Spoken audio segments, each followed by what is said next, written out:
Ukraine की सैन्य मदद बढ़ाएगा अमेरिका। बाइडेन और जेलेंस्की के बीच समझौता। जी हां, यूक्रेन को जल्द मिलेगी F-16 स्क्वाड्रन और अब तेजी से मिलेंगे F-16 फाइटर जेट। F-16 के साथ मिसाइल भी देगा यूएस। पैट्रियट डिफेंस सिस्टम भी यूक्रेन को मिलेंगे। और इटली में जारी G7 समिट से अब तक की सबसे बड़ी खबर। जी हां, रूस यूक्रेन युद्ध के बीच से G7 का सबसे बड़ा फैसला, यूक्रेन को $50 बिलियन कर्ज देने का ऐलान। G7 देश देंगे $50 बिलियन का कर्ज। G7 देशों के फैसले से भड़क सकते हैं पुतिन।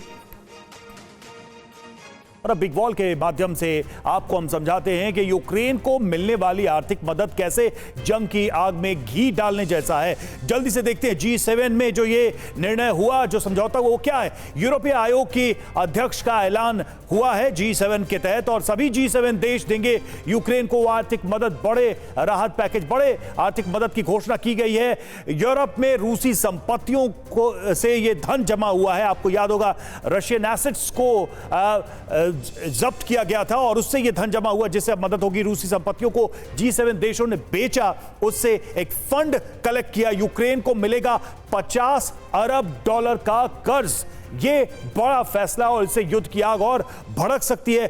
कर्ज से यूक्रेन का जंगी अभियान और मजबूत होगा, यानी आने वाले दिनों में जंग और तेज होगी। और अब बात करते हैं पुतिन के एटमी प्लान की। जी हां, G7 बैठक के बीच पुतिन का नया एटमी प्लान। रूस ने न्यूक्लियर वेपन ड्रिल का विस्तार किया है और उत्तरी लेनिनग्राद में एटमी हथियारों से युद्धाभ्यास किया। एटमी ड्रिल में डमी हमलों की प्रैक्टिस की गई है। सैनिकों को दी गई परमाणु हथियारों के इस्तेमाल की ट्रेनिंग और नेटो देशों से जुड़ी है रूस से के लेनिनग्राद की सीमा।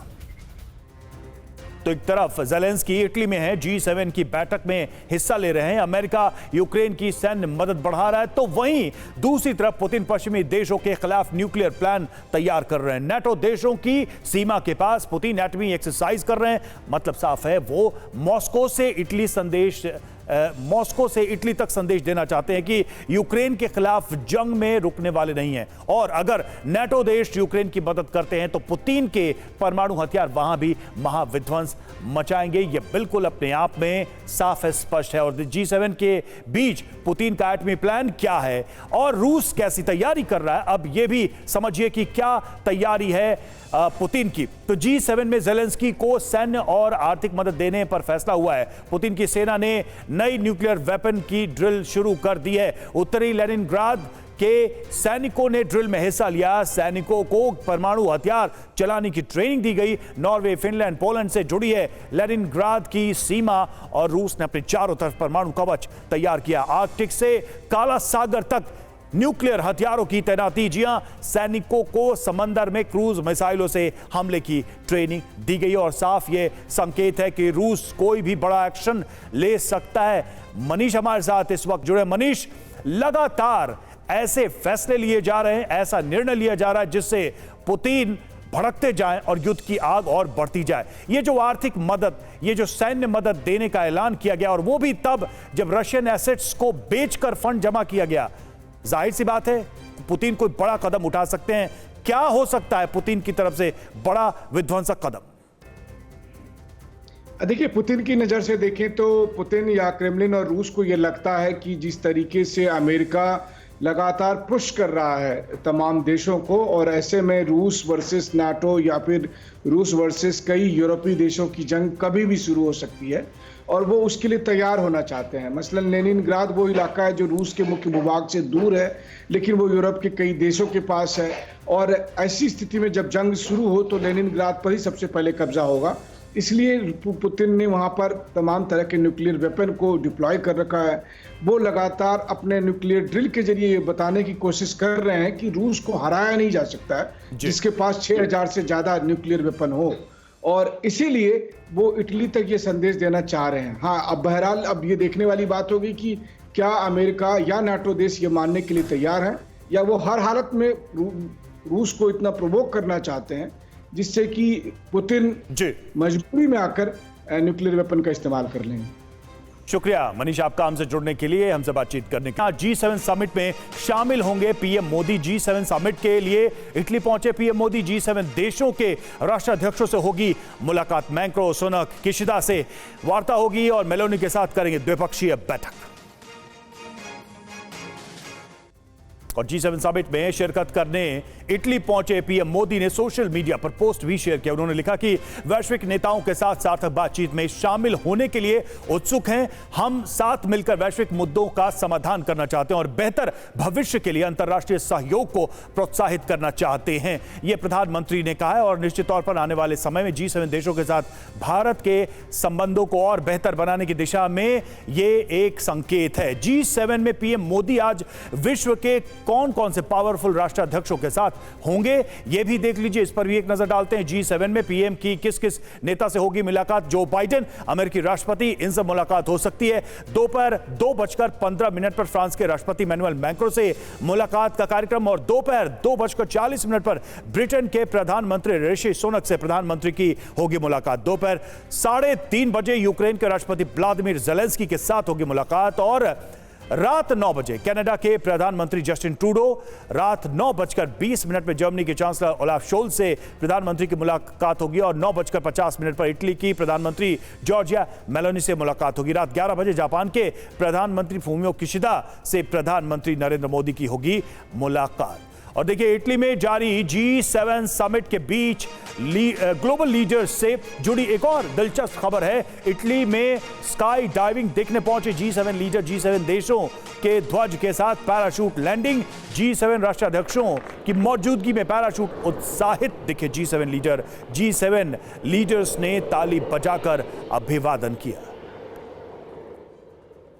और G7 सम्मेलन पर पूरी दुनिया की नजर है। तो पिछले 2 साल में वर्ल्ड ऑर्डर में बहुत कुछ बदल गया। ऐसे में जब दुनिया के पावरफुल देश आपस में बैठकर चर्चा करेंगे तो प्रधानमंत्री मोदी की उस पर राय भी बेहद अहम होगी। ऐसे में G7 का एजेंडा भी समझ लिए क्या है। G7 का एजेंडा, उस पर नजर डालते हैं। G7 का एजेंडा क्या है? तो रूस यूक्रेन युद्ध पर चर्चा संभव है, यह बड़ा विषय है इस वक्त G7 देशों के लिए। स्विट्जरलैंड में शांति शिखर सम्मेलन की प्लानिंग पर भी चर्चा हो सकती है नेताओं के बीच में। और मिडिल ईस्ट में जारी तनाव पर विशेष फोकस रहेगा, क्योंकि आने वाले समय में यह युद्ध कैसे रुके, यह भी एक बड़ी चिंता है। आर्टिफिशियल इंटेलिजेंस के इस्तेमाल और प्रभाव पर भी मंथन प्रधानमंत्री ने इसे विशेष रूप से रेखांकित किया है। प्रधानमंत्री मोदी ने इस पर बात की है। एनर्जी के क्षेत्र में नए बदलावों पर भी चर्चा होगी G7 देशों के बीच में। और अफ्रीकी और भूमध्य सागर के हालात पर भी चर्चा संभव है G7 की इस शिखर वार्ता में। तो ऐसे में ये तमाम विषय हैं जो G7 का एजेंडा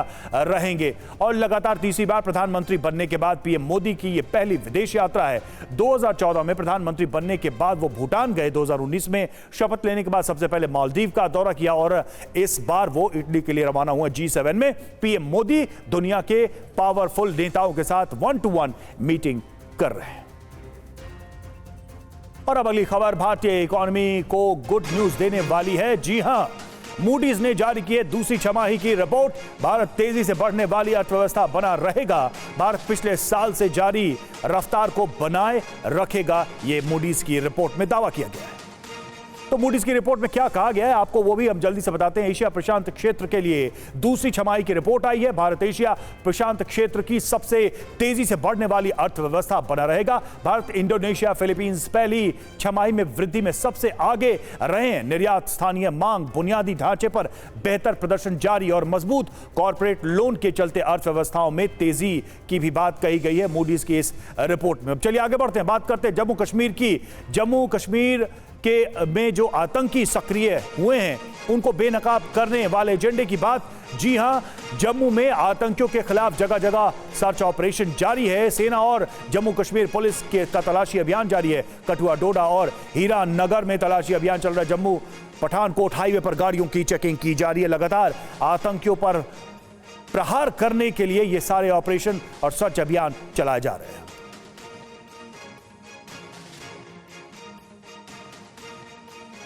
और साथ ही रियासी हमले से जुड़ा एक बड़ा अपडेट आपको बता दें। पौनी इलाके में पूछताछ के बाद एक्शन, 50 संदिग्ध हिरासत में लिए गए हैं। रियासी पुलिस ने संदिग्धों को हिरासत में लिया। 9 जून को हुआ था श्रद्धालुओं की बस पर हमला।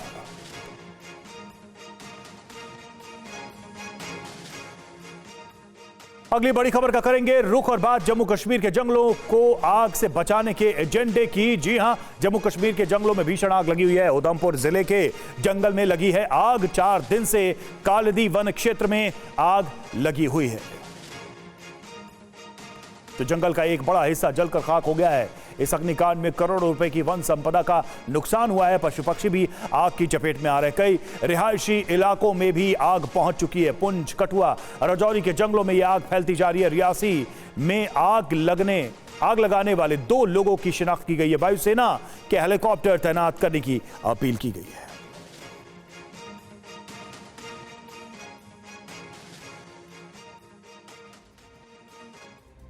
और अब बात करते हैं सिक्किम में लैंडस्लाइड की वजह से फंसे पर्यटकों को बचाने के एजेंडे की। जी हां, सिक्किम में बारिश लैंडस्लाइड से भारी तबाही हुई है। 6 लोगों की मौत हुई है और 1500 पर्यटक अभी भी फंसे हुए, ये भी बड़ी जानकारी सामने आ रही है। उत्तरी सिक्किम के मंगन इलाके में भीषण बारिश हुई है, इसकी वजह से यह स्थिति पैदा हुई है।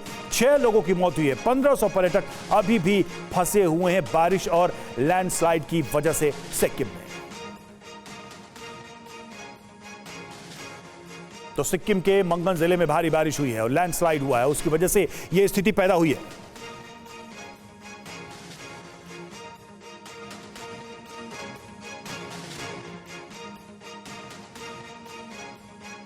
तो सिक्किम में प्राकृतिक आपदा, भारी बारिश और लैंडस्लाइड, जिसकी वजह से 6 लोगों की मौत हुई है और मंगन जिले में भारी बारिश हुई है, इसकी वजह से ये तबाही हुई है। तस्वीरें आप देख सकते हैं किस तरह से बारिश की वजह से सड़कें टूट रही हैं, पहाड़ दरक रहे हैं और बड़ी संख्या में, सैकड़ों की संख्या में लोग फंसे हुए हैं। 1500 पर्यटक जो यहां पर घूमने गए थे वो इस वक्त फंसे हुए हैं सिक्किम में।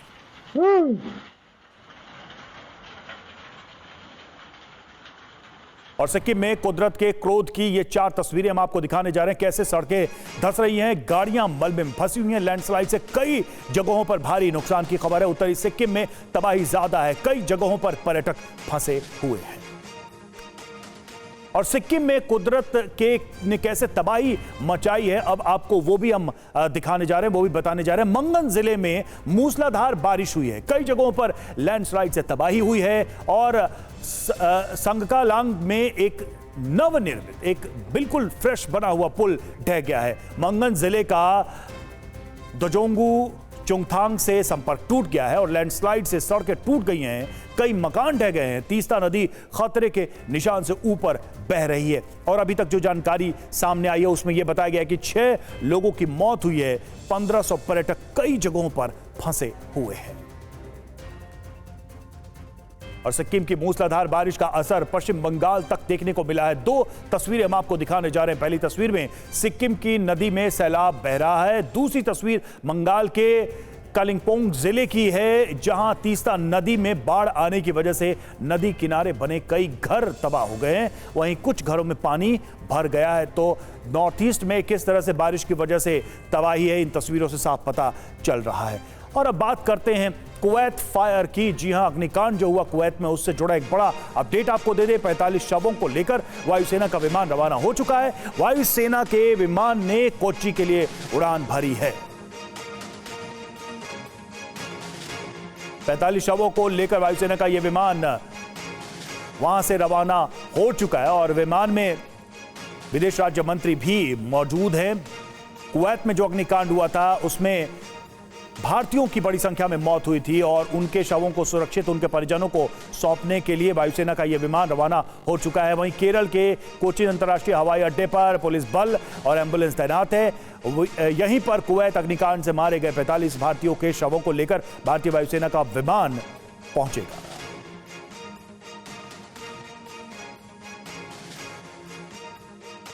तो केरल भारतीय वायुसेना का ये विमान पहुंचने वाला है 45 शवों को लेकर। उसके पहले यहां पर कोचीन हवाई अड्डे पर तैयारी कर ली गई है, एम्बुलेंस रखा गया है और साथ ही इन शवों को उनके परिजनों को सौंपने की भी तैयारी की गई है।